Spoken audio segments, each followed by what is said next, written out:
Siapa yang menunjukkan pada satu kebaikan, kemudian diamalkan oleh orang lain, maka penunjuk ini mendapatkan pahala serupa dengan yang mengamalkan tanpa dikurangi sedikit pun. Assalamualaikum warahmatullahi wabarakatuh. Kembali lagi di channel Guru Muda. Pada video kali ini kita akan kembali belajar mengenai dasar listrik dan elektronika, yang mana bahwasanya di pertemuan sebelumnya kita sudah belajar tentang konsep dasar listrik dan elektronika.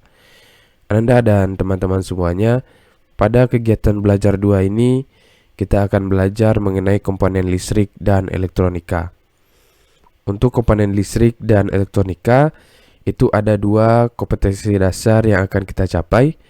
Yang pertama yaitu menganalisis bahan-bahan komponen listrik dan elektronika. Yang kedua, memeriksa bahan-bahan listrik dan elektronika. Oke, kita lanjutkan. Nah, materi pertama itu kita akan bahas tentang bahan komponen listrik. Nah, apa saja yang akan menjadi komponen listrik? Kita bahas yang pertama. Nah, di sini bahan komponen listrik yang pertama adalah bahan penyekat, ya, atau isolator. Nah, kemudian yang kedua, bahan komponen listrik yang kedua ada bahan penghantar, atau biasanya kita sebut dengan konduktor.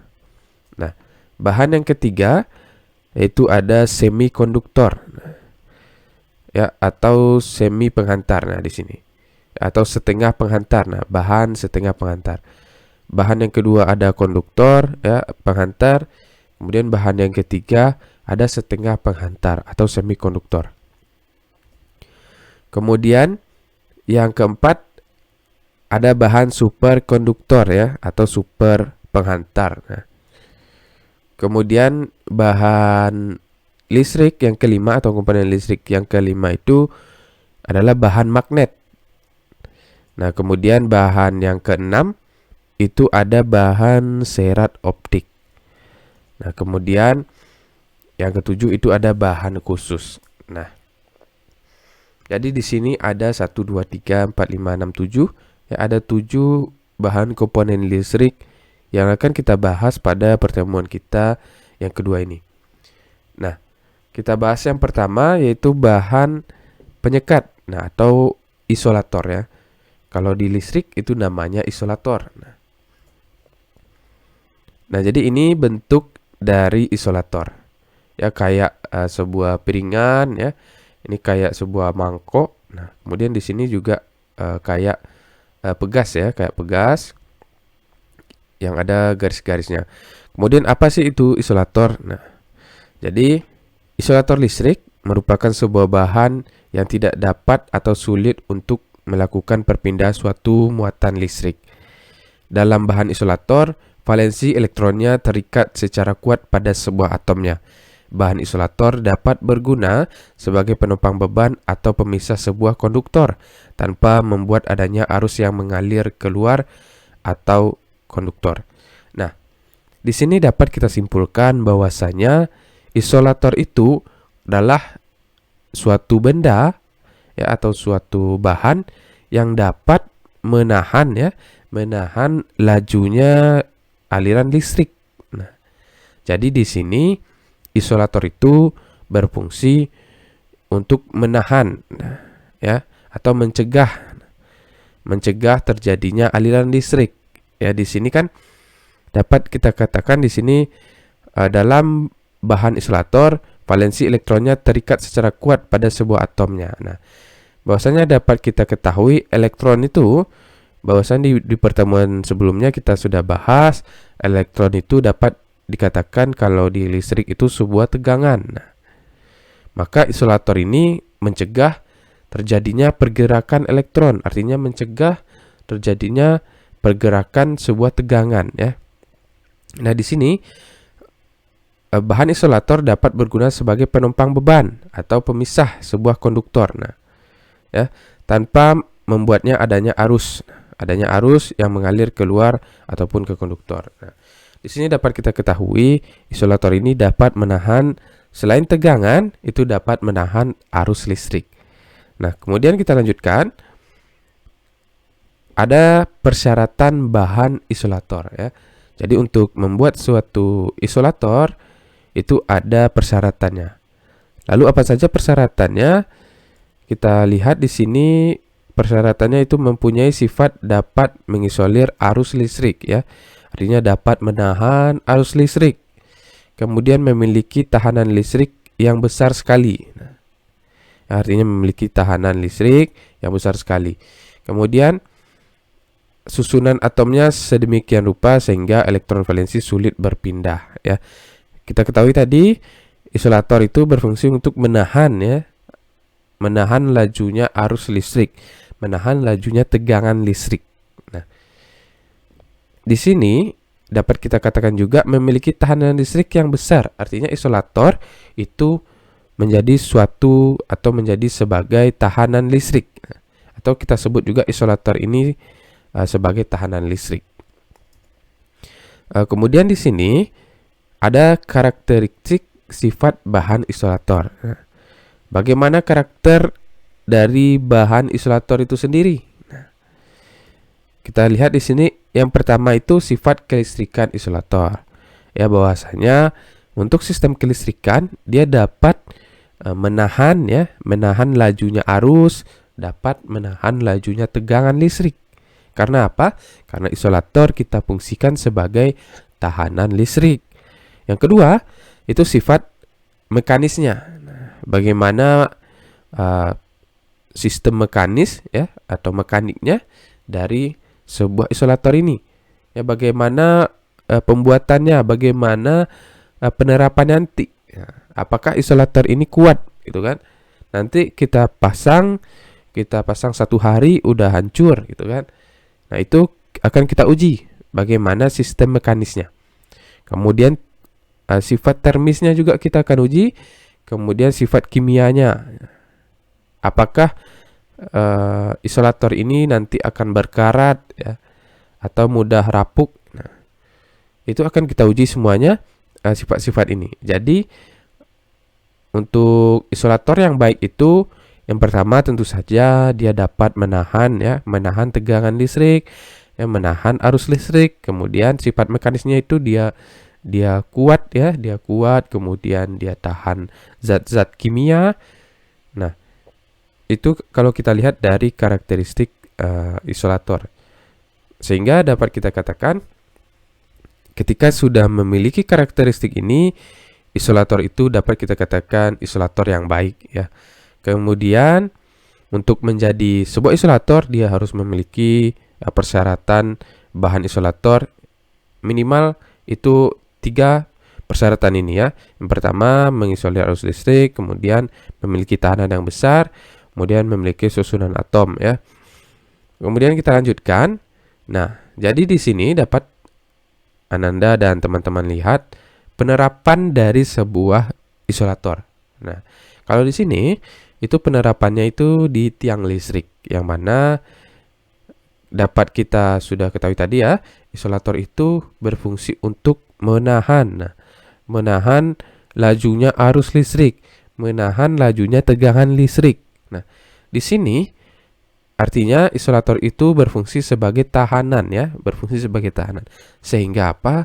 Sehingga pada tiang listrik itu ketika arus listrik mengalir pada kabel ya, di sini kan pengantar listrik itu kan kabel ya, kabel, maka arus dan tegangan listrik yang mengalir itu tidak terhubung ke tiang listrik. Maka ketika orang memegang tiang listrik, ketika orang memanjat tiang listrik, dia tidak kena sentrum ya, dia tidak kena sengat listrik. Kenapa dia tidak kena sentrum? Kenapa dia tidak kena sengat listrik? Karena adanya isolator, yang mana isolator itu berfungsi untuk menahan ya lajunya arus, menahan lajunya tegangan listrik. Kemudian di sini ada juga kegagalan isolator ya, artinya isolator yang gagal bekerja atau kegagalan dalam isolator dapat kita lihat di sini. Yang pertama, isolator pecah ya, yang disebabkan oleh permuaian yang tidak merata dan konstruksinya yang terjadi di dalam semen, baja, dan bahan porselin. Nah, artinya yang pertama ini kita bahas isolator itu pecah. Nah, sehingga nanti arus listrik atau tegangan listrik itu dapat mengalir ke tiang listrik. Akibatnya apa? Akibatnya nanti itu akan terjadi konsleting listrik ya. Kemudian juga ini juga akan membahayakan ya orang yang lewat di bawah jalan atau yang di tepi jalan. Kemudian apabila terjadi hujan, nah itu sangat berbahaya ya karena akan menyebabkan konsleting listrik. Kemudian yang kedua, bahan isolator berlubang-lubang. Nah, di sini isolator ini tidak boleh ada lubangnya. Maka ketika ada lubang, kemungkinan besar ya, ketika misalkan di sini ada lubang-lubang, kemudian terjadi hujan. Nah, terjadi hujan. Maka dalam lubang-lubang tersebut akan ada air. Nah, bahwasanya sudah kita ketahui ya, air itu dapat menghantarkan listrik. Nah, maka ketika hujan dan isolatornya berlubang, besar kemungkinan ya listrik atau arus listrik dan tegangan listrik itu dapat mengalir di dalam celah-celah lubang dalam isolator.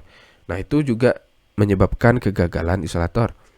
Kemudian ketidakmurnian bahan osilasinya ya atau bahan isolatornya. Kemudian bahan isolator tidak dapat mengilap ya sehingga air akan tetap tinggal padanya dan menyebabkan penimbunan debu atau kotoran, dan adanya debu dan kotoran membentuknya lapisan yang bersifat penghantar. Nah, artinya di sini bahan isolator tidak dapat mengilap. Di sini maksudnya ketika ada hujan, nah makanya di sini bahan isolator itu harus mengilap. Artinya dapat menghilangkan ya atau dapat apa namanya tuh? Dia tidak menyerap air ya, dia tidak menyerap air, tapi air tidak nempel ya, air tidak menempel di isolator gitu. Istilahnya itu mengilap. Istilah lainnya apa ya? Logikanya begini, air jatuh ke isolator, nah tetapi air itu tidak menempel di isolator gitu. Nah, istilahnya itu mengilap. Nah, tetapi ketika isolator itu tidak dapat mengilap, nah maka air itu akan menempel. Nah, ya, menempel di isolator ya, di tepi-tepi isolator ini yang akan menyebabkan nantinya debu. Nah, debu menempel atau kotoran menempel, sehingga debu dan kotoran itu akan bersifat penghantar. Nah, itu juga akan menyebabkan konsleting listrik nantinya.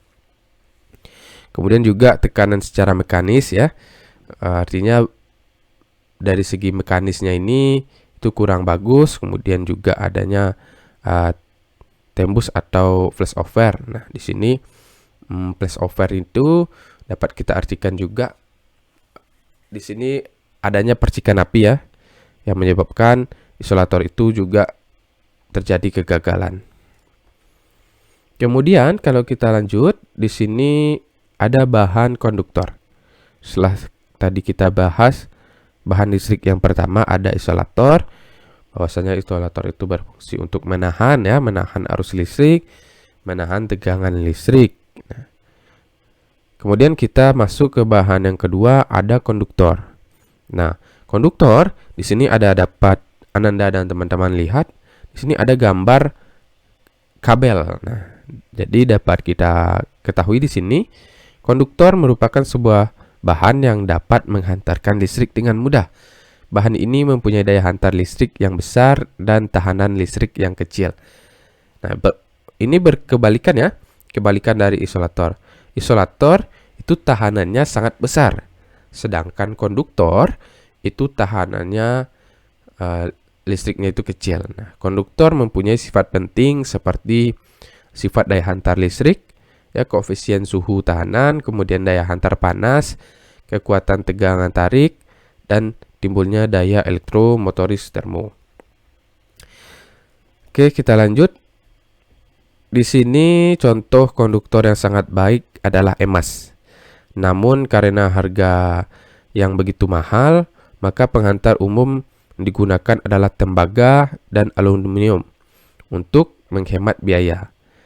Adapun ketahanan konduktor yang diberikan tergantung dari bahan atau material yang digunakan terbuat dari apa serta berapa ukurannya.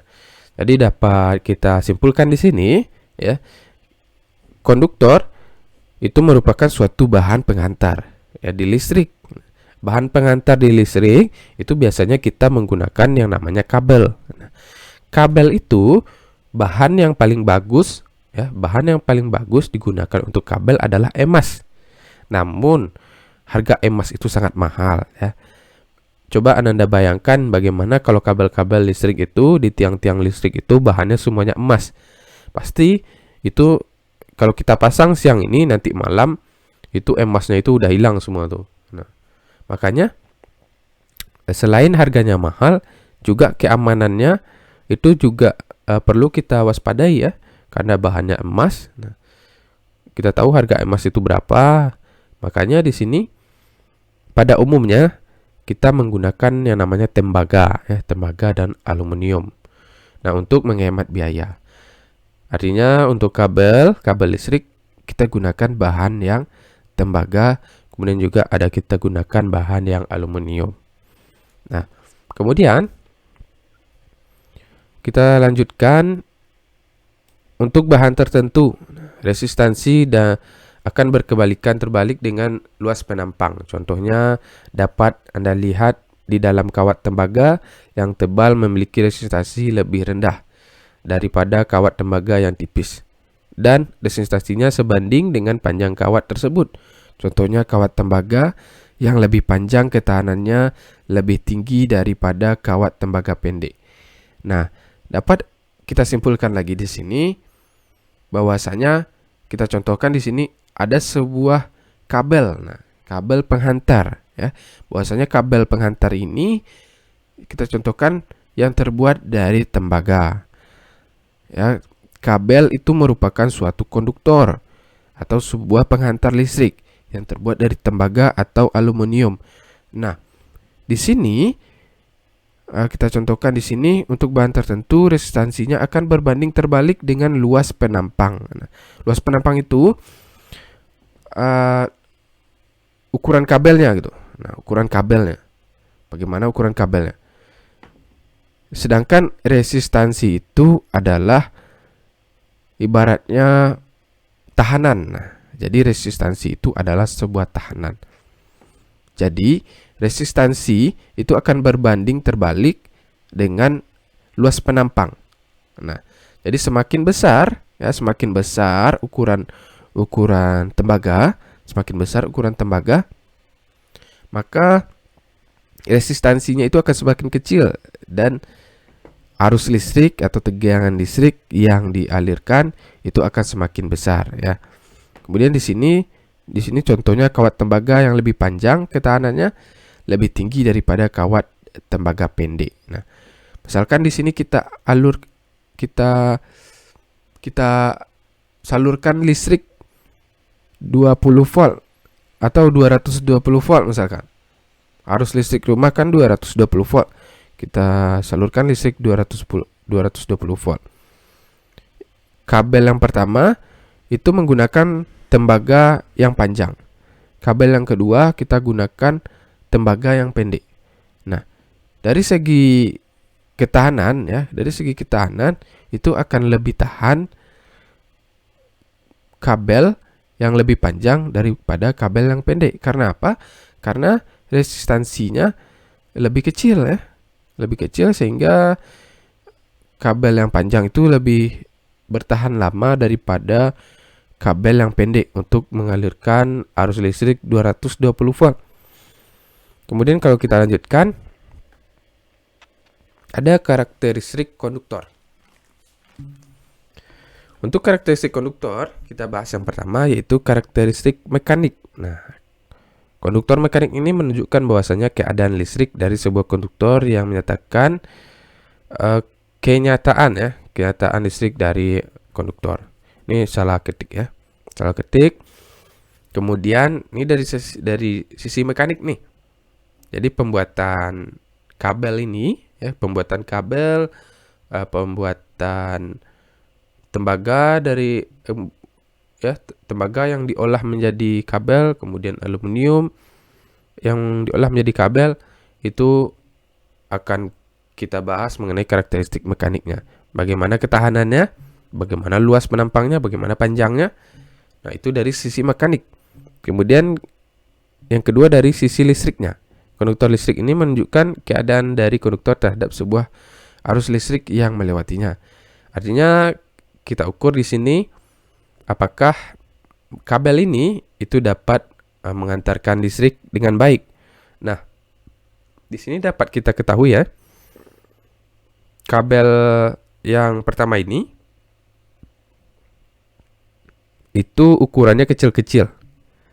Ya, kemudian yang kedua ini itu ada dua ya, ada isinya ada dua, kemudian ada tembaga kecil-kecil di dalamnya, kemudian di sini ada isi 4. Nah, 1, 2, 3. Kita bandingkan yang ketiga ini, itu merupakan karakteristik konduktor. Nah, bahwasanya di sini ini menunjukkan keadaan konduktor terhadap arus listrik. Artinya, itu semakin besar ya, semakin besar kawat atau semakin besar tembaga aluminium atau semakin besar kabel, maka itu juga akan semakin besar kekuatan atau daya tampung arus listrik yang dialirkan. Misalkan di sini di kabel 3 ini dapat menampung arus listrik atau tegangan listrik mencapai 380 volt. Nah, sedangkan di kabel yang pertama, yang kabel kecil-kecil ini hanya bisa menampung sampai maksimal 50 volt. Maka ketika tegangan listrik itu kita masukkan atau kita hubungkan ke kabel yang pertama, maka kabel pertama ini akan terbakar ya, akan meleleh, akan meletus. Nah, inilah yang namanya karakteristiknya. Kita ukur secara mekanik. Berapa ketahanannya? Apakah dia bisa mengantarkan listrik atau tidak? Kemudian dari segi listriknya, berapa listrik yang bisa dialirkan? Ya, berapa maksimal listrik yang dialirkan? Makanya kabel itu banyak variannya ya, atau banyak jenisnya. Nah, yang mana jenis itu dibuat berdasarkan analisis mekanik ya, dan analisis kelistrikan. Kemudian yang kedua, ada juga sifat-sifat konduktor. Nah, kita bahas sifat-sifat konduktor. Yang pertama itu daya hantar panas. Nah, artinya konduktor ini itu juga dapat menghantarkan panas. Nah, ketika listrik sudah dialirkan di dalam kabel ya, dalam sebuah penghantar, lama-kelamaan itu akan panas. Nah, artinya di sini kita akan lihat bagaimana daya hantar panasnya, kemudian konduktivitas listrik, kemudian kekuatan tegangan tarik, kemudian koefisien suhu tahanan. Baik itu misalkan dalam keadaan hujan, apakah dia masih bisa mengalirkan listrik?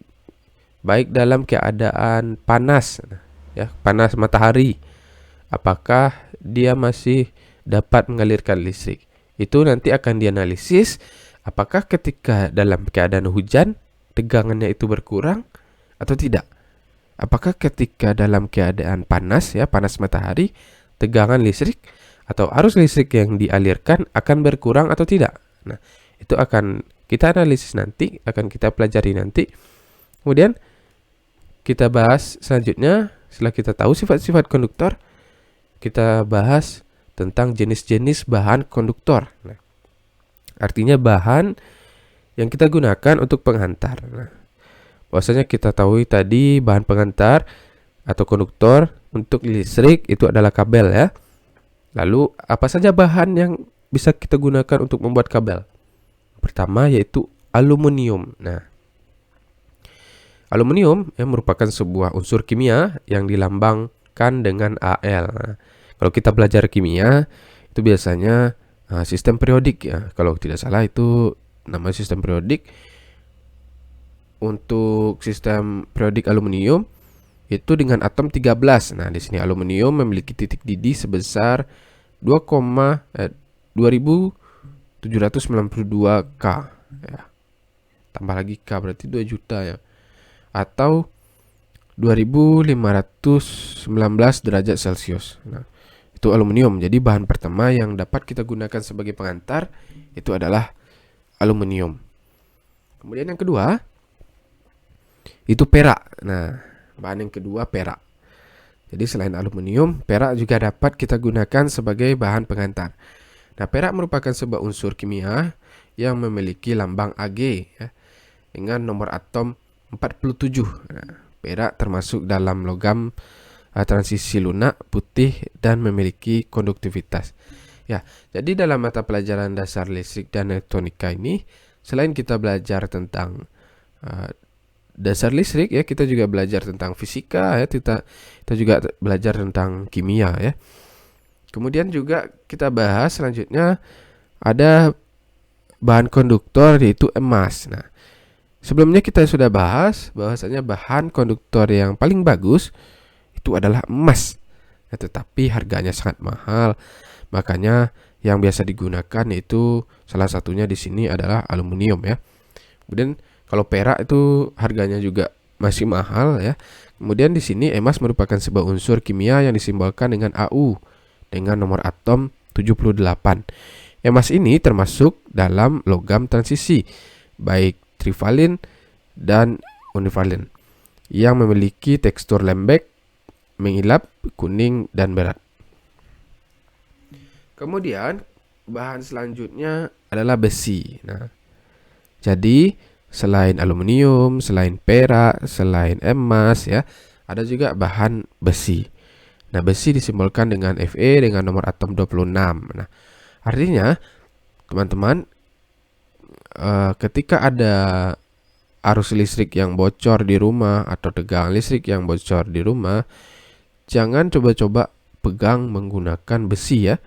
Jangan dekatkan besi itu dengan sumber listrik. Akibatnya ketika teman-teman atau Anda semua itu mendekatkan besi dengan sumber listrik, itu bisa juga menyebabkan konsleting listrik. Jadi atau juga bisa menyebabkan kena sentrum gitu kan. Nah, jadi kita harus hati-hati. Kemudian juga bahan selanjutnya adalah tembaga ya. Tembaga merupakan sebuah unsur kimia yang disimbolkan Cu dengan nomor atom 29. Nah, jadi bahan yang banyak ya atau sering digunakan adalah aluminium dan tembaga. Selain juga dapat kita jumpai atau banyak ya, bahan ini banyak, kemudian juga harganya tidak terlalu mahal. Kemudian selain itu ada seng. Nah, ya, seng ini juga dapat mengantarkan listrik. Nah, seng ini biasanya kita terapkan itu di atap rumah ya, di atap rumah. Jadi Anda dan teman-teman semua hati-hati dalam memanjat atap rumah, karena seng ini itu dapat mengantarkan listrik. Nah, jadi ketika misalkan ada arus listrik yang bocor dan Anda dan teman-teman itu memanjat atap rumah, itu bisa jadi Anda dan teman-teman itu kena sentrum ya, karena salah satu bahan konduktor itu adalah seng. Nah, tetapi seng ini tidak kita gunakan untuk membuat kabel. Nah, untuk membuat kabel kita gunakan biasanya tembaga dan aluminium. Dan seng itu merupakan unsur kimia yang disimbolkan dengan Zn ya, dengan nomor urut atom 30. Nah, kemudian nilai titik didihnya 907 derajat Celcius. Nah, jadi kita lanjutkan di sini. Nah, jadi itu ya, ada berapa tadi? Ada kisaran ada 6 ya, ada 6 bahan untuk konduktor atau penghantar. Tadi juga ada aluminium, kemudian tembaga, perak, emas ya, seng, kemudian ada besi. Kemudian di sini selanjutnya kita lanjut semikonduktor. Nah, ini gambarnya ini ya, gambar semikonduktor. Apa itu semikonduktor? Nih, bahan semikonduktor merupakan bahan dengan konduktivitas listrik yang berada di antara isolator dan konduktor. Nah, artinya di tengah-tengah. Nah, ya, setengah penghantar, setengah tahanan. Nah, Itulah semikonduktor. Nah, bahan semikonduktor adalah bahan yang bersifat setengah konduktor. Hal tersebut karena celah energi dibentuk oleh struktur bahan ini lebih kecil dari celah energi bahan isolator, tetapi lebih besar dari celah energi bahan konduktor penyulun yang lain dengan perlakuan tertentu terhadap bahan tersebut. Nah, pemberian tegangan, perubahan suhu, dan sebagainya.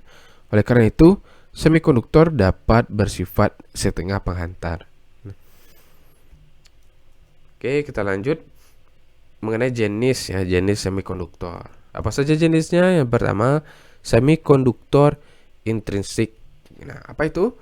Semikonduktor intrinsik terbentuk dari semikonduktor murni yang memiliki ikatan kovalen sempurna seperti Si, Ge, dan C. Mekanisme terbentuknya semikonduktor intrinsik diperlihatkan pada semikonduktor murni seperti Si. Kemudian kita lanjut semikonduktor ekstrinsik ya. Jadi di sini ada dua jenis semikonduktor, intrinsik dan ekstrinsik. Nah, semikonduktor ekstrinsik itu semikonduktor ekstrinsik terbentuk dari semikonduktor murni yang dikategorikan oleh atom doping yang dikotori oleh atom doping sebagai penghasil elektron konduksi. Semikonduktor ekstrinsik terdiri antar dua tipe, yaitu tipe N dan tipe P. Tujuan doping untuk mendapatkan elektron valensi bebas dalam jumlah lebih banyak dan permanen sehingga dapat menghasilkan energi listrik. Nah, jadi itu ya. Ada dua jenis semikonduktor, pertama intrinsik, kemudian juga ada ekstrinsik. Kita lanjut. Superkonduktor. Nah, super penghantar ya. Super penghantar. Nah, super penghantar. Nah, bahan super penghantar merupakan sebuah bahan yang diolah dan diperlakukan sedemikian rupa sehingga dapat bersifat sebagai penghantar dengan tahanan listrik yang sangat kecil dan mendekati nol. Ini dia bahan superkonduktor. Jadi bahan superkonduktor itu diolah ya sedemikian rupa sehingga tahanan listriknya itu tidak ada ya, atau mendekati nol. Artinya listrik itu dapat melaju dengan sempurna ya, atau dapat mengalir dengan sempurna. Kemudian bahan superkonduktor merupakan sebuah bahan yang diolah pada bahan semikonduktor terdiri atas dua, yaitu superkonduktor pada saat mengantarkan arus yang menimbulkan medan magnet tanpa kerugian, dan superkonduktor saat mengantarkan arus yang menimbulkan medan magnet dan kerugian. Nah, artinya ketika tahanan listrik itu sudah nol ya, maka arus listrik yang dialirkan itu tanpa kerugian. Tetapi kalau superkonduktornya itu masih mendekati nol, artinya masih memiliki tahanan listrik, itu superkonduktornya itu masih memiliki kerugian. Tapi itu kerugian itu sangat kecil ya. Yang dimaksud dengan kerugian itu adalah GGL. Nah, jadi listrik yang dialirkan itu ada namanya rugi-rugi daya ya. Misalkan listrik dari Pulau Jawa ke Pulau Sumatera, maka listrik yang dialirkan dari Pulau Jawa misalkan 220 volt dialirkan dari Pulau Jawa ke Pulau Sumatera. Ketika sampai di Pulau Sumatera itu sampainya 210 volt, maka 10 volt 220 dikurang 210 kan 10 volt, maka 10 volt itu yang dinamakan dengan kerugian. Nah, kerugian tegangan listrik atau kerugian arus listrik. Kemudian bahan listrik selanjutnya adalah bahan magnet. Nah, bahan magnet. Nah, bahan magnet merupakan sebuah bahan yang memiliki sifat magnet yang terdiri dalam 3 jenis magnet, yaitu magnet kuat, magnet menengah, dan magnet rendah. Jadi ada 3 jenis magnet ya. Kemudian menurut sifat bahan terdapat pengaruh kemagnetan, bahan magnet dapat digolongkan menjadi beberapa jenis seperti diamagnetik, paramagnetik, dan antiferromagnetik. Nah, jadi itu untuk bahan magnet. Kita masuk ke bahan selanjutnya adalah serat optik. Nah, kalau kita lihat sebelumnya di sini magnet ya, kalau magnet ini itu biasanya diterapkan untuk menghasilkan tegangan listrik ya, menghasilkan tegangan listrik. Contoh kita terapkan di pembangkit listrik. Nah, bagaimana magnet ini bekerja untuk menghasilkan listrik? Nah, itu nanti kita akan pelajari. Tetapi bahan magnet itu merupakan salah satu bahan listrik ya, yang akan kita gunakan atau dapat dimanfaatkan untuk membangkitkan tegangan listrik. Kemudian ada namanya bahan serat optik. Nah, ya, atau kabel serat optik. Nah, ini bentuknya ya. Bentuknya itu kayak kabel tapi halus-halus ya, atau kecil-kecil. Nah, bahan serat optik merupakan sebuah bahan serat yang memiliki bentuk tipis, panjang, transparan. Ya, panjang dan transparan yang digunakan sebagai media telekomunikasi cahaya. Nah, kemudian di sini jika ditinjau berdasarkan konstruksinya, serat optik dibagi menjadi dua jenis, yaitu serat optik berbentuk batang dielektrik dengan inti mempunyai lapisan ya. Ini lapisan tunggal, dan serta optikal berbentuk batang dengan inti yang mempunyai lapisan ganda. Jadi di sini ada dua jenis ya serat optik atau kabel. Nah, kabel optik ini ada dua jenis. Pertama dielektrik. Nah, dengan inti mempunyai lapisan tunggal. Nah, artinya isinya ini ya, isi kabel serat optik ini tunggal atau satu. Bentuknya itu satu. Kemudian ada juga lapisan ganda. Nah, lapisan ganda artinya isinya ini, isi kabel di dalam ibaratnya isi serat optik ya, di dalam kabel ini tidak hanya satu, lebih dari satu. Kemudian nah, jadi itu ya bahan untuk listrik ya. Ada pertama tadi ada isolator, kemudian ada konduktor, ada semikonduktor, ada superkonduktor, ada bahan magnet, kemudian ada bahan serat optik. Nah, bahan-bahan tersebut itu yang akan kita gunakan di penerapan kelistrikan. Nah, kemudian juga ada namanya bahan khusus. Nah, ya, bahan khusus. Tadi yang terakhir itu bahan khusus ya. Bahan khusus itu adalah bahan penunjang. Nah, bahan penunjang instalasi listrik. Nah, ya, bahan penunjang kelistrikan. Nah, apa saja bahan penunjangnya? Nah, contoh kalau di serat optik, apa yang bisa menjadi penunjang kelistrikannya? Nah, seperti baut-baut misalkan, kayak klem misalkan. Itu adalah bahan-bahan yang akan menunjang kelistrikan ini gitu. Jadi bahan khusus itu adalah bahan penunjang. Nah, ya, bahan penunjang sistem kelistrikan. Kemudian kita masuk ke bahan komponen elektronika. Setelah kita tahu bahan listrik, sekarang kita bahas bahan elektronika. Nah, apa saja bahan elektronika? Nah, yang pertama ada namanya resistor. Kemudian yang kedua ada kapasitor. Kemudian yang ketiga induktor. Yang keempat ada dioda ya. Yang kelima transistor. Yang keenam ada IC atau integrated circuit. Kemudian yang ketujuh ada saklar. Kemudian yang ke-8 ada transformator. Jadi ada 8 komponen. Ya, ini komponen penting ya, bahkan sangat penting di bidang elektronika. Ya. Kemudian kita akan bahas komponen-komponen ini satu-satu.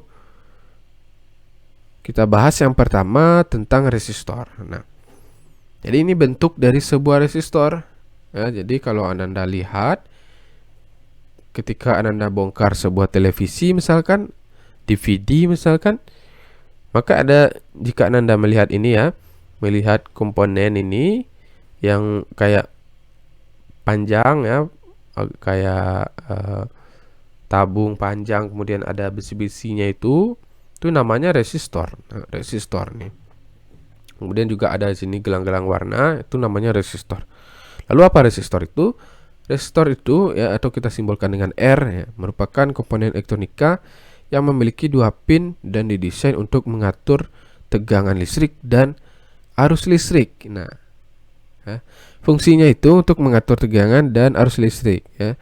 Harus Anda ingat dan teman-teman ingat, fungsi resistor itu untuk mengatur tegangan listrik dan arus listrik. Kemudian resistor mempunyai nilai resistansi atau tahanan. Nah, resistor mempunyai nilai resistansi atau tahanan tertentu yang dapat memproduksi tegangan listrik di antara kedua pin, di mana nilai tegangan terhadap resistansi tersebut berbanding lurus dengan arus yang mengalir, bersamaan dengan hukum Ohm. Ya, jadi resistor itu dapat kita katakan juga sebuah benda ya, atau sebuah komponen yang dapat mengatur tegangan listrik, yang mana resistor itu mempunyai nilai resistansi atau tahanan. Nah, jadi nilai dari sebuah resistor itu adalah tahanan, yang mana tahanan ini kita fungsikan untuk mengatur tegangan listrik dan arus listrik. Kemudian kalau kita lihat dari persamaan Ohm ya, persamaan hukum Ohm, bahwasanya V ya, pembelajaran sebelumnya kita sudah ketahui V itu adalah tegangan listrik, I itu adalah arus listrik, yang mana V itu rumusnya I kali R, arus kali tahanan atau arus kali resistansi, kemudian arus itu rumusnya V per R. Artinya kalau kita lihat dari rumus ini, maka rumus R ya, atau resistansi itu adalah V per I. Kemudian itu kalau kita bahas dari segi rumus. Kemudian kita lanjut, resistance. Resistor itu digunakan sebagai bagian dari rangkaian elektronik ya, dan sirkuit elektronik, dan merupakan salah satu komponen yang paling sering digunakan. Resistor dapat dibuat dari bermacam-macam komponen ya, dan filem. Nah, bahkan kawat resistansi ya, kawat yang dibuat dari panduan resistivitas tinggi seperti nikel krodium.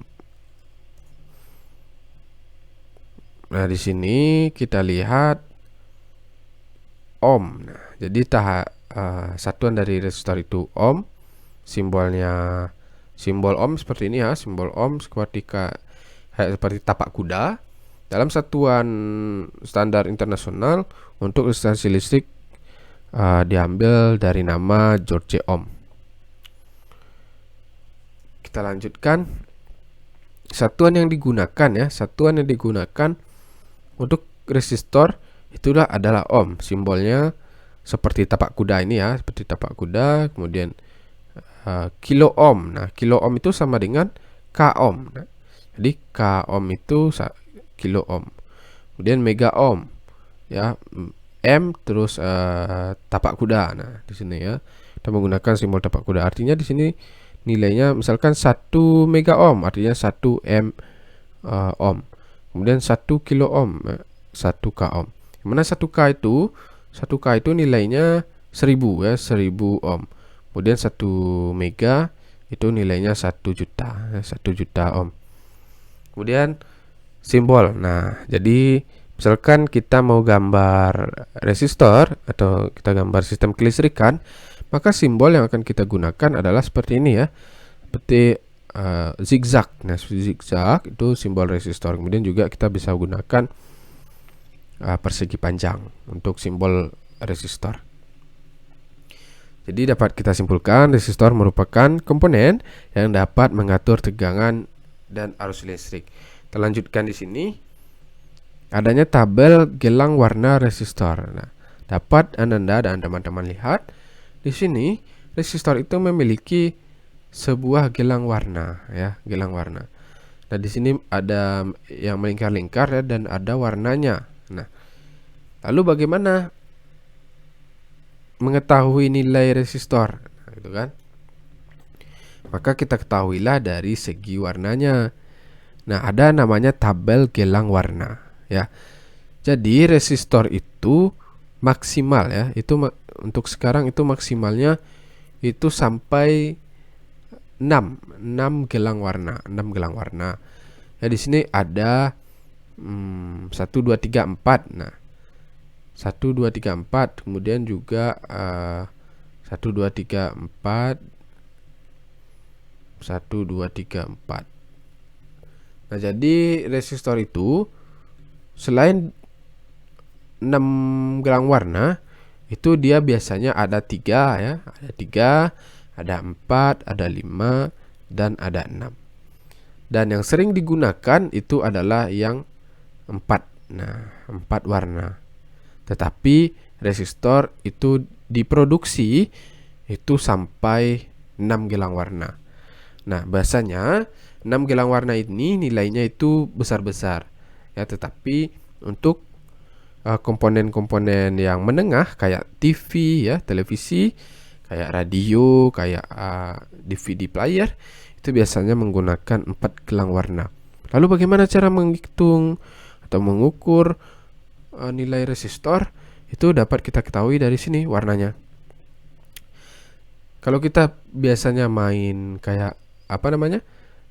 Di sini ada hitam, coklat, merah, jingga, kuning, hijau, biru. Nah, Magico Hibiniu. Nah, kita kan ada juga main Magico Hibiniu. Nah, itu juga kita bahas di sini. Nah, kalau di sini namanya Hicho Magico Hibiniu, kan? Hicho Magico Hibiniu. Hitam, coklat, merah, jingga, kuning, hijau, biru, ungu, abu-abu, putih, emas, silver, dan tak berwarna. Nah, di sini untuk mengukurnya itu kita lihat dari warna yang pertama ya. Di sini ada gelang 1, gelang 2, gelang 3, gelang 4, gelang 5. Yang mana nilai tersebut itu hanya gelang 1 ya, gelang 1 sampai 3 saja. Nah, sedangkan gelang 4 itu namanya gelangan pengali. Nah, ya, pengali. Misalkan gelang 4 di sini kuning ya, maka dikali. Yang kuning nilainya kali 10K ya, kali 10.000. Kemudian ada namanya toleransi. Toleransi itu adalah apa namanya? Batas diperbolehkan gitu. Misalkan di sini toleransinya 1. Artinya dia boleh lebih ya, misalkan nilainya di sini 100. Dia boleh lebih dari 100 itu hanya 1. Dan boleh kurang dari 100 itu hanya 1. Artinya boleh lebih sampai 101 dan kurang sampai ke 99. Itu yang dinamakan dengan toleransi. Kemudian ada koefisien suhu ya, koefisien suhu. Nah, biasanya untuk kita terapkan di resistor yang 6 gelang warna. Jadi ada juga nanti kita akan mengukur berapa suhunya ya, koefisien suhu dari resistor yang memiliki 6 gelang warna. Tetapi resistor 6 gelang warna itu jarang digunakan ya di industri menengah. Itu biasanya diterapkan di industri-industri besar yang menggunakan tegangan listrik yang besar ya. Kemudian di sini kita contohkan di sini 6 warna. Gelang 1 hijau, gelang 2 biru, gelang 3 hitam, gelang 4 itu mana ya? Ini 1 2 3 4. Merah. Ini salah nih. Merah ya, merah, coklat, merah. Jadi ini merah, coklat, merah. Di sini 1K. 1K itu kita kali 1K. Nah, di sini jingga nih. Berarti ini salah ketik ya. Salah ketik. Ini kita ganti gelang 4 itu jingga. Jingga kemudian 1% itu ini gelang berapa? Gelang ke-5. Toleransi 1%, coklat. Kemudian gelang 6 itu warna merah 50 pm. Berarti yang salah itu gelang 4. kita nanti Ananda dan teman-teman itu ganti ini jingga, gelang 4 itu jingga. 1K. 1K jingga. Nah, untuk mengukur ya pastikan di sini ada namanya, perhatikan gelang yang keempat. Nah, gelang yang keempat. Ya, gelang yang keempat. Kemudian perhatikan gelang yang kelima, perhatikan gelang yang keenam. Sebelum kita mengukur. Karena apa? Karena kita akan mengukur dari pojok paling kiri. Nah, dari pojok yang paling kiri ke kanan. Nah, sedangkan di yang paling kanan itu biasanya diurut 4, 5, 6. Sedangkan untuk pengali 4, 5, 6 itu biasa ya. Bahkan sangat kering, bahkan sangat sering itu menggunakan warna putih, emas, silver, nah, dan tak berwarna. Artinya perhatikan yang di sini. Warna apa di sini? Ya. Apakah dia warna emas? Apakah dia warna putih? Apakah dia warna silver? Nah, misalkan di sini ini ada warna silver, maka kita mulai menghitungnya dari sini, dari kuning, ya. Misalkan di sini silver, kita mulai dari hijau. Nah, misalkan di sini warnanya warna silver, kita ini menghitungnya dari kanan ya. Nah, menghitung pertama itu dari kanan. Nah, kita harus perhatikan gelang warna untuk pengalinya. Nah, biasanya pengali itu di gelang warna yang keempat. Nah, kita hitung 1, 2, 3, 4. Nah, apa warna keempat? Warna keempat misalkan di sini silver, artinya kita hitung dari sini. Ya, dari sini. Karena apa? Karena kalau silver pertama itu tidak ada nilainya gitu. Nilainya itu tidak ada. Emas, silver itu tidak ada nilainya. Nah, di sini misalkan emas, dia nilainya tidak ada, maka hitung dari gelang pertama 1, 2, 3, 4. Nah, ya, perhatikan teman-teman dan Ananda semua jika mau menghitung resistor itu dimulai dari paling kiri dan sisi yang paling kanan itu adalah biasanya emas ataupun silver. Nah, ya, jadi diperhatikan. Kemudian di sini contohnya hijau nilainya berapa? Hijau di sini kan hijau, kita lihat di sini. Hijau 5, masuk 5. Kemudian gelang yang kedua biru 6. Masuk gelang ketiga hitam 0. Kemudian ada jingga ya. Jingga gelang yang keempat itu dia pengali. Nah, pengali. Kemudian kita kali 1K. Kemudian ada namanya toleransi. Berapa persen toleransinya? Ya, kita lihat di sini 1% toleransinya. Kemudian ada koefisien suhunya berapa, warnanya apa? Perhatikan warnanya. Misalkan warna merah, maka kita ambil nilai warna merah 50. Jadi kita jumlahkan, maka nilainya itu 560 ya, 560 k ohm, artinya 560.000. Nah,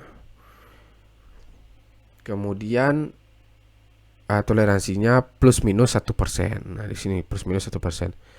Lalu bagaimana dengan di sini kalau 4 warna ya kan? Di sini 4 warna. Nah, artinya itu kita tidak menggunakan toleransi lagi. Nah, ini kan 1, 2, 3, 4 kita cukup menghitung sampai gelang keempat ya.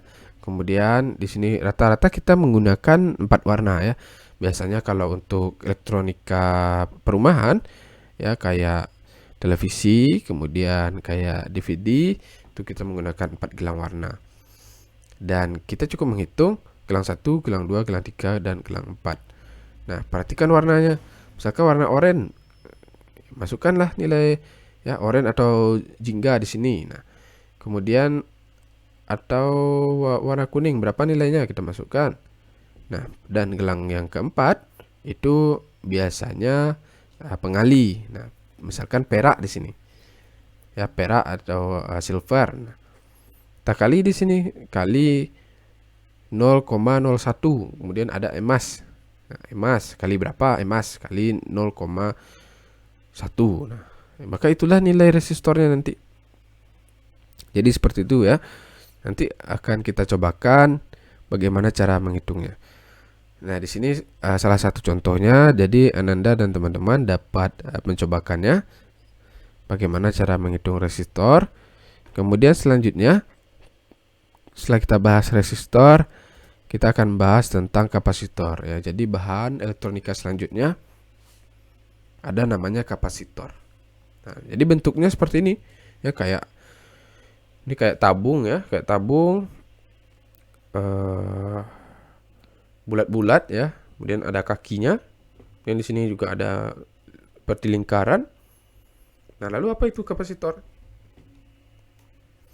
Kapasitor ya, atau disimbolkan dengan C, adalah komponen listrik yang digunakan untuk menyimpan, menyimpan muatan listrik. Nah, jadi kapasitor itu kita fungsikan untuk menyimpan muatan listrik.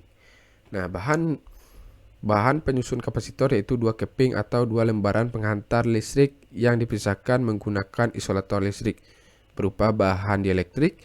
Masing-masing keping atau lembaran penghantar listrik diberi muatan listrik dalam jumlah yang sama ya, tetapi berlainan jenis, yaitu muatan positif dan muatan negatif. Secara keseluruhan kapasitor sesungguhnya bermuatan netral. Nah, jadi kita harus ketahui dulu ya, fungsi dari kapasitor apa?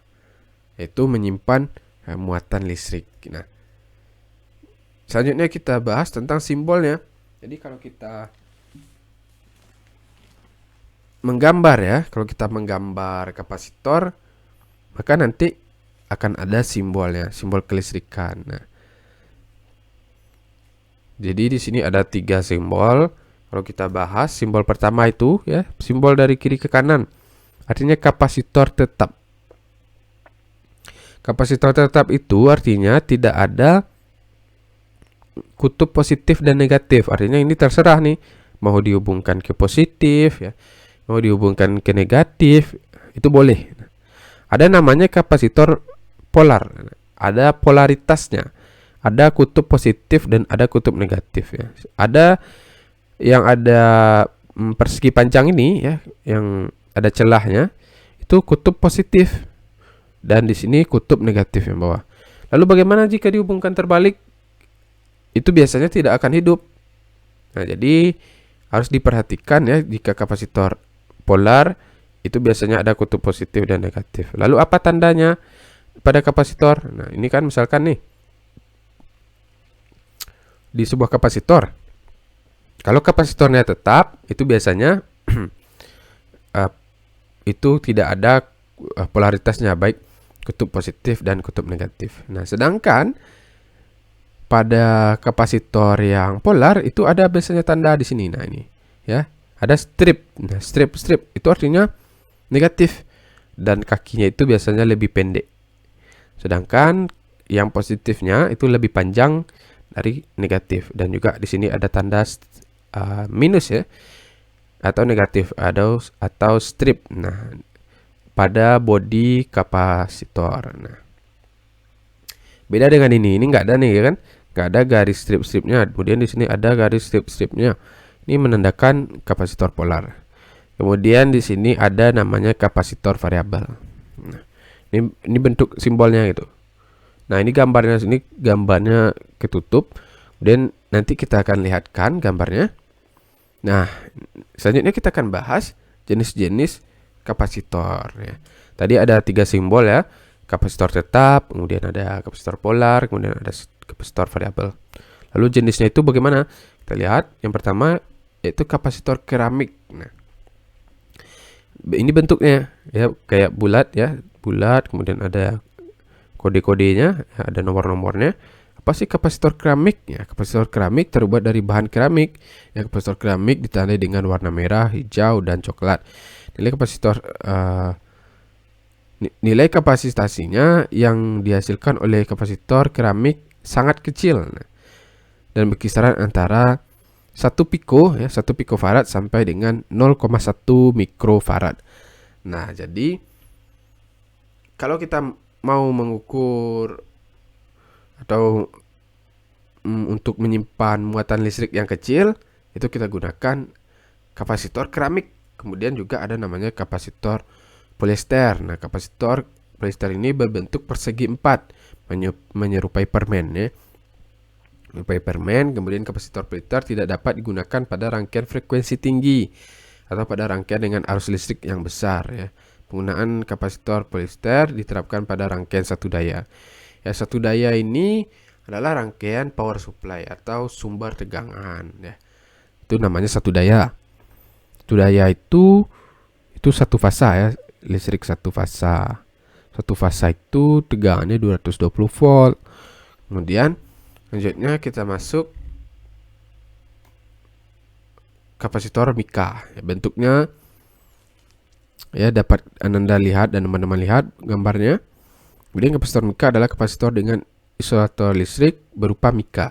Kapasitor mika dapat bekerja pada tegangan tinggi ya sebagai osilator, penyaring, kopling atau decoupling. Nah, ini kalau tegangan rendah kita gunakan keramik ya atau polyester, kemudian tegangan tinggi itu kita bisa gunakan kapasitor mika. Kemudian juga ada namanya jenis kapasitor elektrolit. Nah, yang tadi ya ada di awal tadi yang bulat-bulat kayak tabung tuh, itu namanya jenis kapasitor elektrolit. Nah, kapasitor elektrolit atau elektrolit kapasitor adalah jenis kapasitor yang berbentuk tabung. Nah, kapasitor elektrolit biasanya dengan rentang nilai 0,47 mikrofarad hingga satuannya farad. Ya, jadi ini ukurannya bisa besar ya, dan lebih besar dari kapasitor keramik tadi. Dan di sini satuannya itu bisa sampai farad. Bahan isolator adalah cairan elektrolit yang digunakan untuk menyimpan energi listrik yang kemudian dibungkus dengan aluminium. Jadi pembungkusnya itu adalah bahannya itu aluminium. Kemudian juga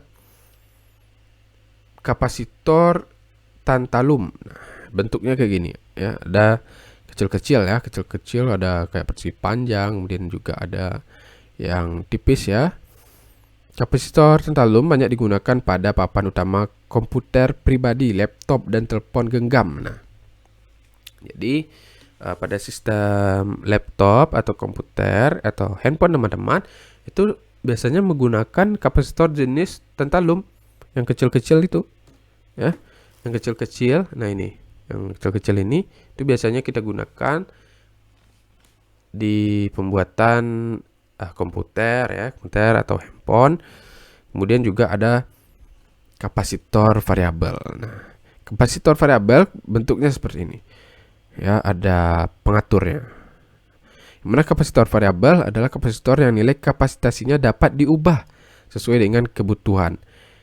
Ada dua jenis variabel, yaitu kapasitor Farco dan kapasitor trimmer.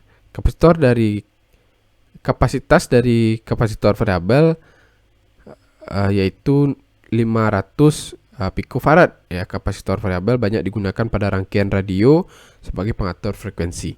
Nah, bahwasanya di sini dapat kita ketahui untuk mengatur channel. Nah,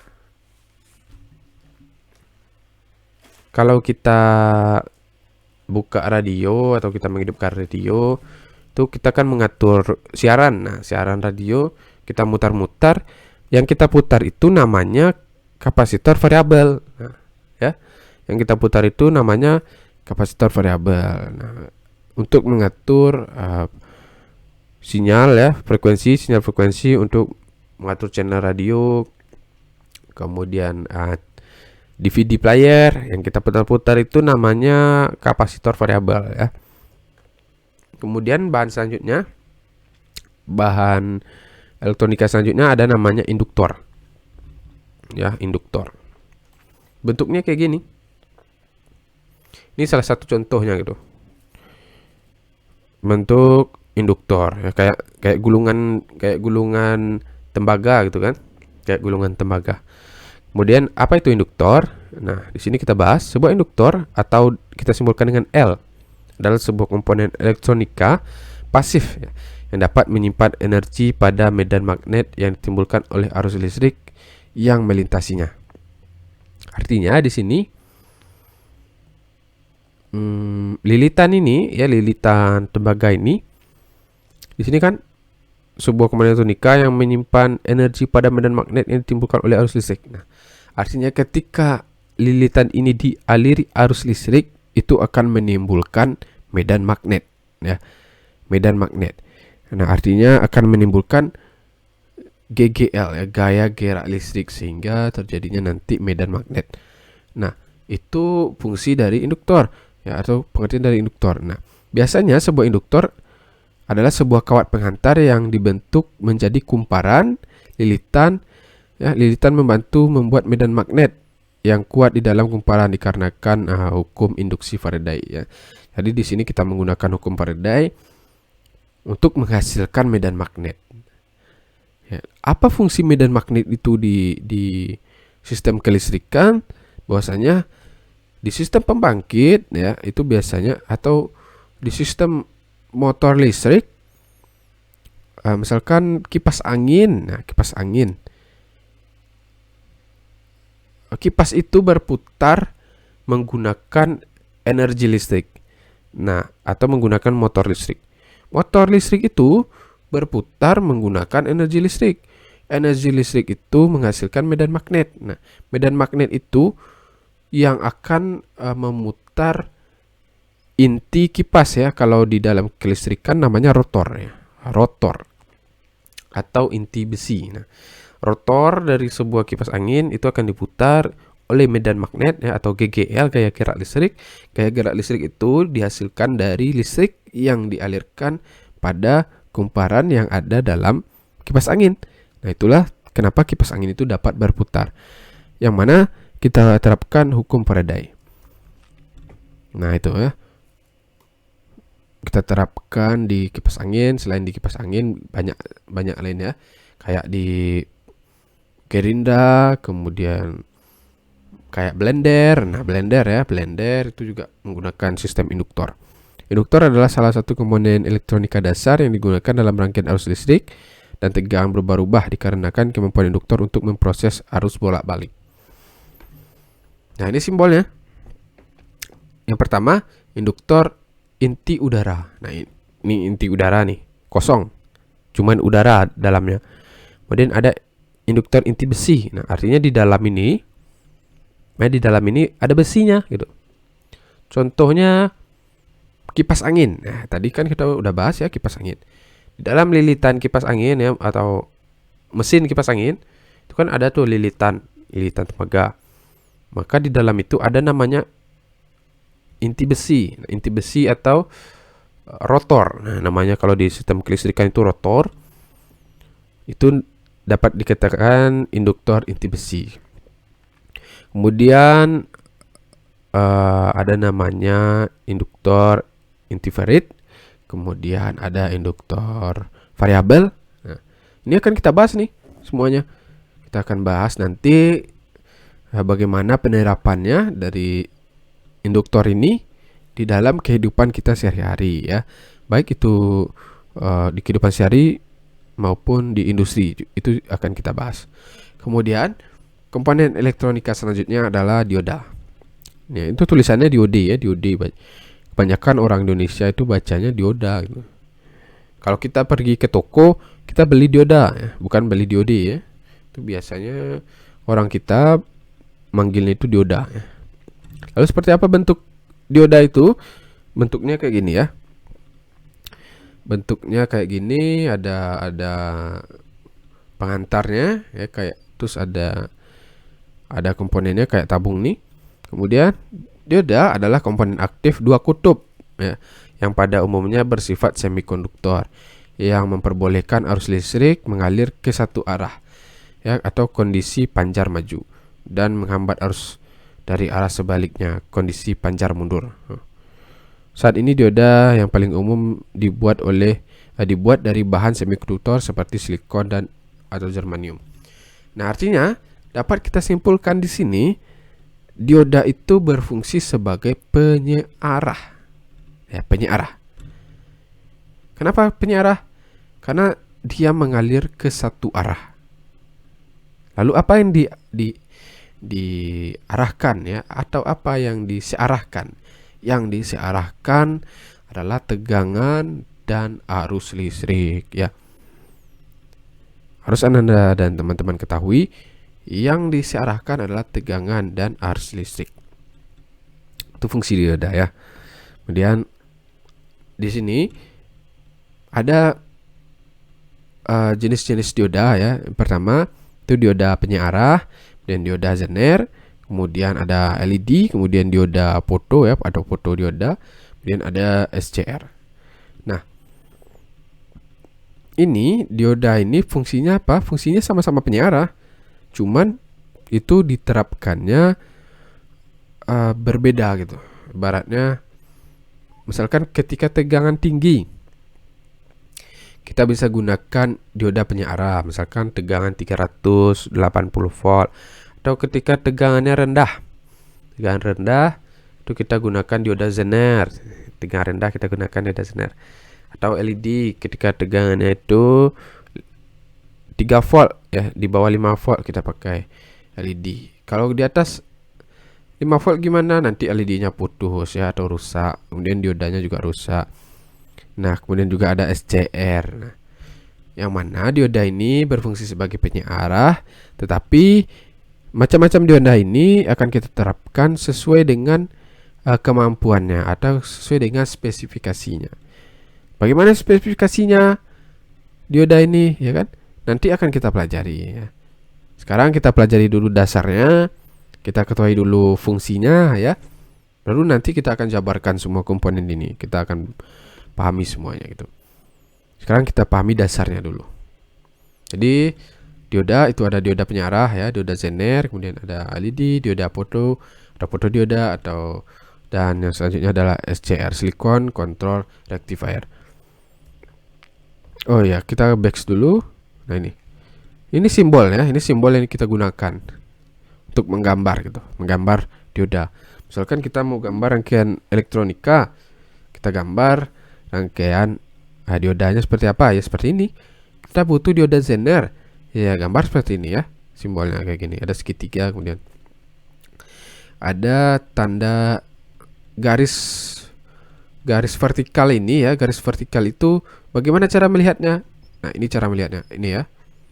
Kan ada tuh kayak silver ya, silver perak. Nah, gelang silver ya atau perak ini, warna silver, warna perak, itulah yang menandakan garis vertikal.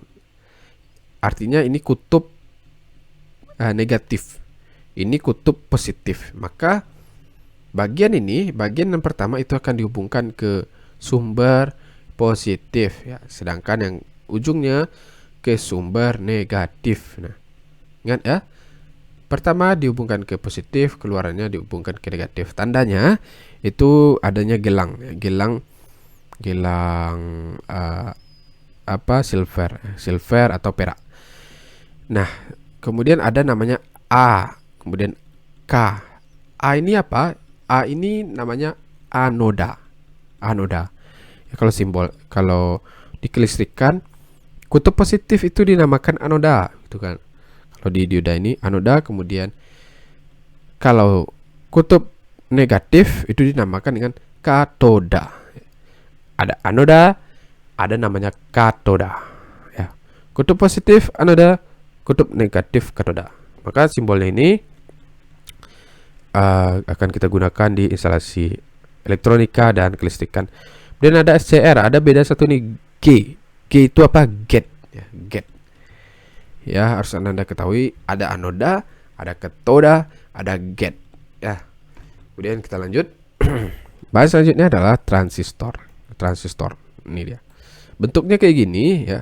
Ada ini transistor itu kakinya 3. Kakinya 3, namun bentuknya itu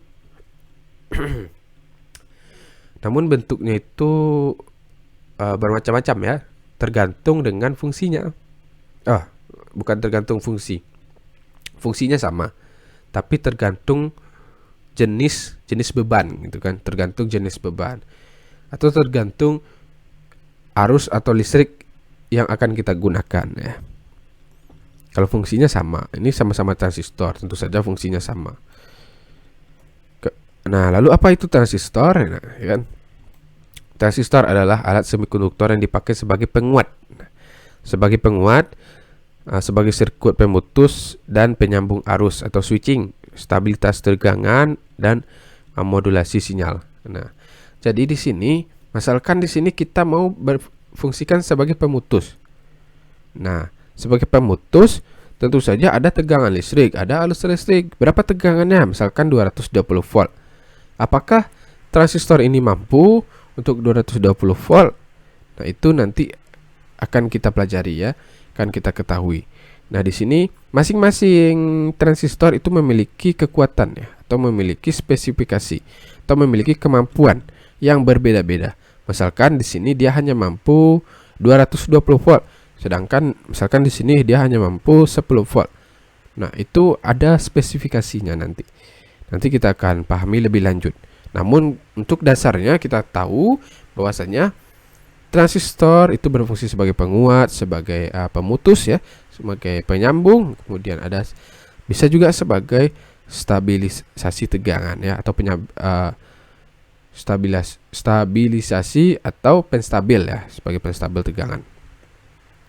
Kemudian di mana berdasarkan arus input itu namanya BJT ya, bipolar junction transistor, atau tegangan input ya, FET atau field effect transistor, yang memungkinkan pengalihan listrik yang sangat akurat dari sirkuit sumber listrik. Nah, jadi itu fungsi dari transistor. Kita lanjutkan dulu. Nah, di sini ya. Pada umumnya transistor memiliki 3 terminal atau 3 kaki. Nah, ini tadi ya. 1, 2, 3. Yang mana 3 kaki tersebut itu ada namanya gitu. Ada namanya basis ya, atau basis di sini. Kemudian ada namanya emitor dan ada namanya kolektor ya. BEC atau ECB atau CEB. Nah, di sini nanti kita akan pelajari bagaimana cara menentukan kakinya, bagaimana cara melihat kakinya, yang mana B, yang mana E, yang mana C. Itu akan kita pelajari nanti.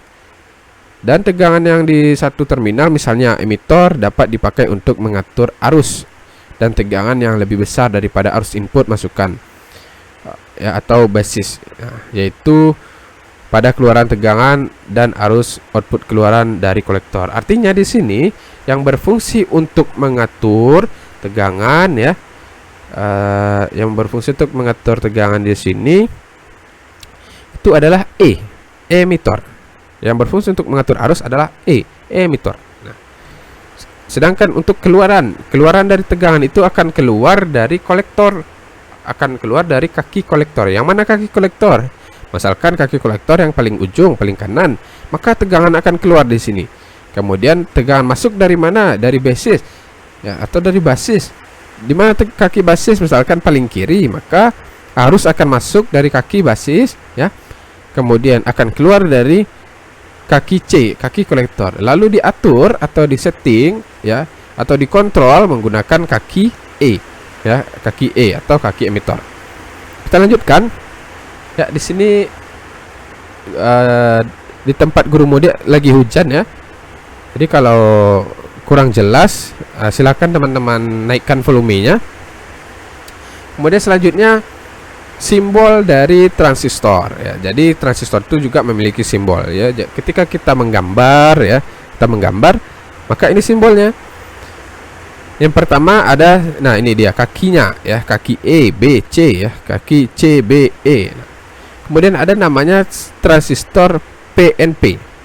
Ada namanya transistor NPN ya. Yang mana kalau untuk sistem BJT itu simbolnya kayak gini ya, simbol BJT ini. Bipolar junction transistor ya. Kemudian ada junction field ya, field effect transistor. Ini simbolnya kayak gini. Lalu ada PNP dan NPN. Apa itu PNP dan NPN? PNP positif, negatif, positif. Ya, artinya yang masuk positif, yang keluarnya positif. Sedangkan yang mengatur ya, itu adalah negatif ya, PNP. Kemudian ada NPN, yang masuk negatif, yang masuk ke C itu adalah negatif ya. Yang masuk ke C itu adalah negatif, kemudian ya keluarannya juga negatif ya. Sedang pengaturnya itu adalah positif gitu. Itu dia. PNP 1, NPN 1. Bedanya apa? Bedanya masukannya beda gitu. Kalau PNP masukannya positif, kalau NPN masukannya negatif ya. Tuh ya. Kemudian bahan elektronika selanjutnya adalah IC atau integrated circuit. Apa itu IC? Nah, ini bentuknya ini kayak kalau Anda pernah buka komputer atau pernah buka TV, televisi ya, pernah buka laptop atau pernah buka handphone, maka akan melihat ini komponen kayak gini ya. Kayak kecil-kecil itu tapi kakinya banyak. Itu namanya IC ya, atau integrated circuit. Apa itu IC? IC atau integrated circuit atau disingkat IC adalah komponen elektronika aktif yang terdiri dari gabungan ratusan, ribuan, bahkan jutaan transistor dioda ya, resistor dan kapasitor yang diintegrasikan menjadi suatu rangkaian elektronika dalam sebuah kemasan kecil. Nah, ini dia. IC itu kecil tapi di dalamnya itu sudah ada resistor ya. Sudah ada kapasitor, sudah ada dioda, sudah ada transistor dan digabung menjadi sebuah IC namanya. Nah, kemudian silikon merupakan bahan semikonduktor paling sering digunakan dalam teknologi fabrikasi IC ya. Jadi untuk pembuatan IC itu biasanya kita menggunakan bahan silikon. Dalam bahasa Indonesia, integrated circuit atau IC itu sering diterjemahkan menjadi sirkuit terpadu. Nah, teknologi IC memungkinkan seseorang perancang rangkaian elektronika untuk membuat sebuah peralatan elektronika yang lebih kecil, lebih ringan dengan harga yang lebih terjangkau. Konsumsi daya listrik sebuah IC juga lebih rendah dibandingkan dengan transistor. Nah, di sini kita ketahui ya, misalkan harga HP, telepon ya, HP atau telepon. Tahun sekarang kita beli HP misalkan 3 juta. Kemudian 2 bulan setelah itu harganya sudah turun, misalkan 2.500.000. Kenapa harganya bisa turun? Karena ini ya, karena IC ya. Harga IC itu sangat mempengaruhi pasar elektronika. Misalkan ketika harga HP atau harga telepon atau harga komputer itu mahal, maka misalkan IC-nya itu susah. Nah, kita sekarang lagi susah IC nih.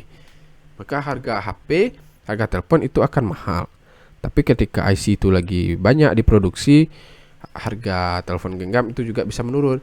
Dan juga sekarang IC itu sudah banyak, sudah ratusan, bahkan sudah banyak perusahaan yang bikin IC. Makanya makin lama harga telepon genggam itu makin murah gitu. Karena barang atau komponennya itu makin banyak, sehingga harga pasar telepon genggam itu semakin murah. Orang akan berlomba-lomba menurunkan harga karena dia stok komponennya itu sudah banyak. Kemudian tanpa adanya teknologi IC ya atau integrated circuit, mungkin saat ini kita tidak dapat menikmati peralatan elektronika portable seperti handphone, laptop, MP3 player, tablet, PC ya, konsol game atau biasa juga kita kenal dengan PS ya. Kamera digital dan peralatan elektronika yang bentuknya kecil dan dapat dibawa bepergian kemana-mana. Jadi peran IC ini sangat besar ya untuk perkembangan teknologi sekarang.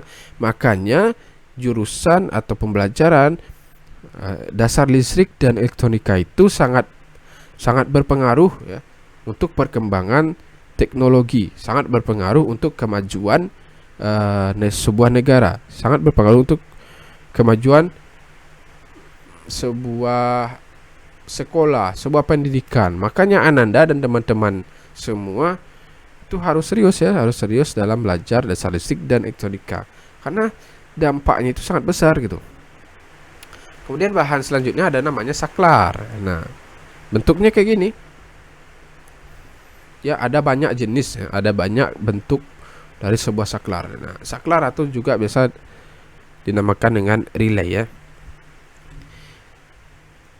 Apa itu saklar? Nah, saklar adalah sebuah perangkat yang digunakan untuk memutuskan jaringan listrik, ya, atau untuk menghubungkan.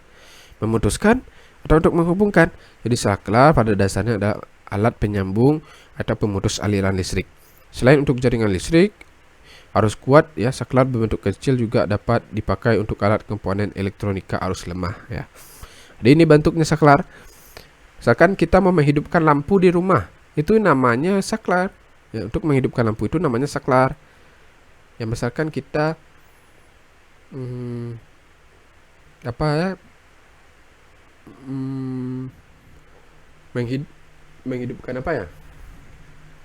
Yang menggunakan saklar. Ya, pokoknya menghidupkan listrik lah. Semua komponen yang menghidupkan listrik, alat yang menggunakan untuk memutus dan menghubungkan itu namanya saklar, ya. Saklar listrik. Kemudian secara sederhana saklar terdiri dari dua bilah logam yang menempel pada suatu rangkaian dan bisa terhubung atau terpisah sesuai dengan keadaan sambung on atau putus atau off, ya, dalam rangkaian itu, ya. Nah, itu fungsi saklar, ya.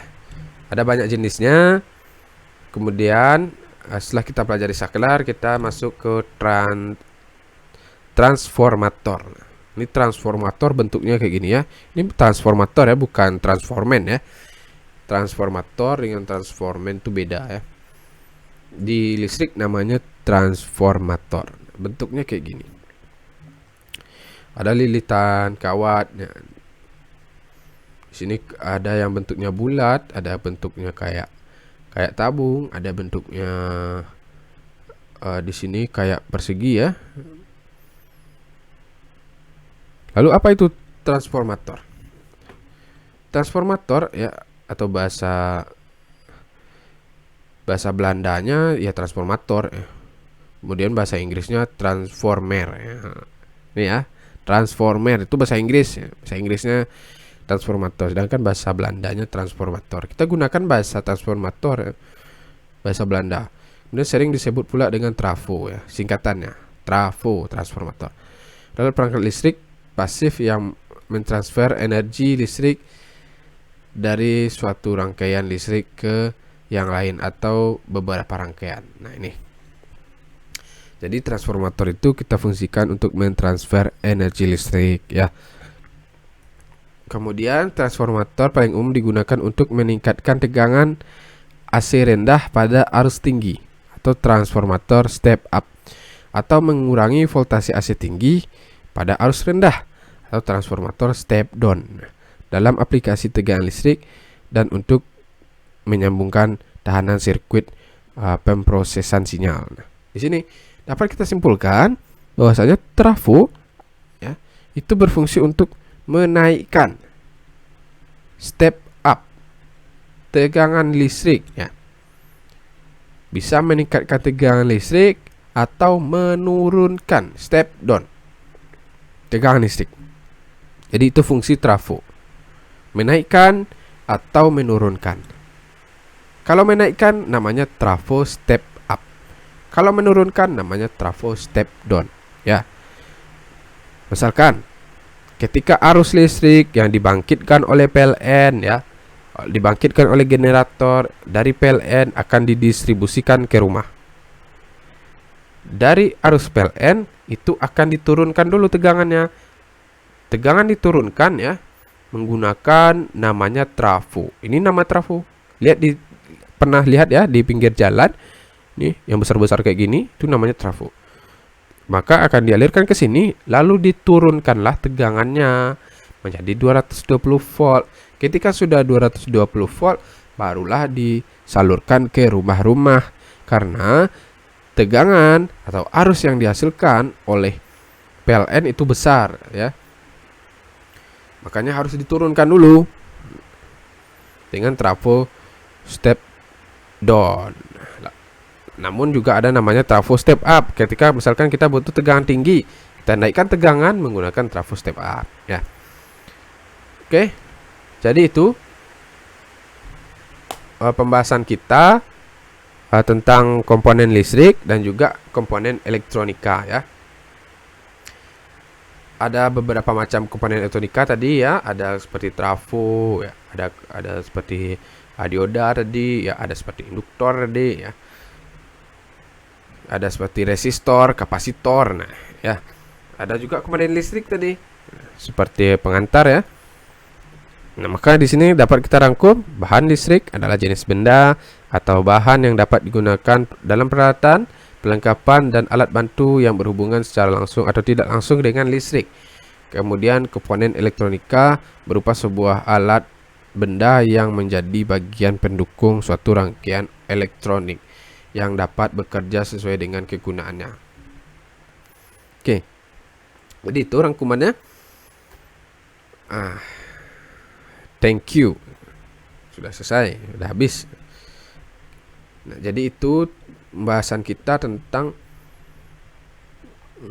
dasar listrik dan elektronika untuk komponen listrik dan elektronika ya. Jadi kita sudah pahami dasarnya. Kita sudah tahu ya tentang dasar komponen listrik. Nah, kita tahu bahan-bahan komponen listrik dan elektronika, kemudian nanti kita analisis ya. Apa saja bahan-bahan atau komponen elektronika, misalkan kita analisis yang ada di TV, apa saja komponen listrik dan elektronikanya. Kemudian memeriksa bahan-bahannya. Ya, memeriksa bahan-bahannya. Apakah bahan-bahannya itu bagus? Bagaimana spesifikasi bahan-bahannya? Nah, berapa tegangan yang bisa dialirkan oleh bahan-bahannya? Nah, itu untuk dasarnya itu kita pelajari itu dulu. Ya. Kemudian untuk pembelajaran selanjutnya itu akan kita lanjutkan di kegiatan belajar 3 atau kegiatan belajar selanjutnya. Oke, semoga Ananda dan teman-teman dapat memahami tentang dasar listrik dan elektronika, khususnya di komponen listrik dan elektronika. Semoga bermanfaat. Gurumu diakhiri. Sampai jumpa di pertemuan selanjutnya. Wabillahi taufik wal hidayah. Wassalamualaikum warahmatullahi wabarakatuh. Siapa yang menunjukkan pada satu kebaikan, kemudian diamalkan oleh orang lain, maka penunjuk ini mendapatkan pahala serupa dengan yang mengamalkan tanpa dikurangi sedikit pun.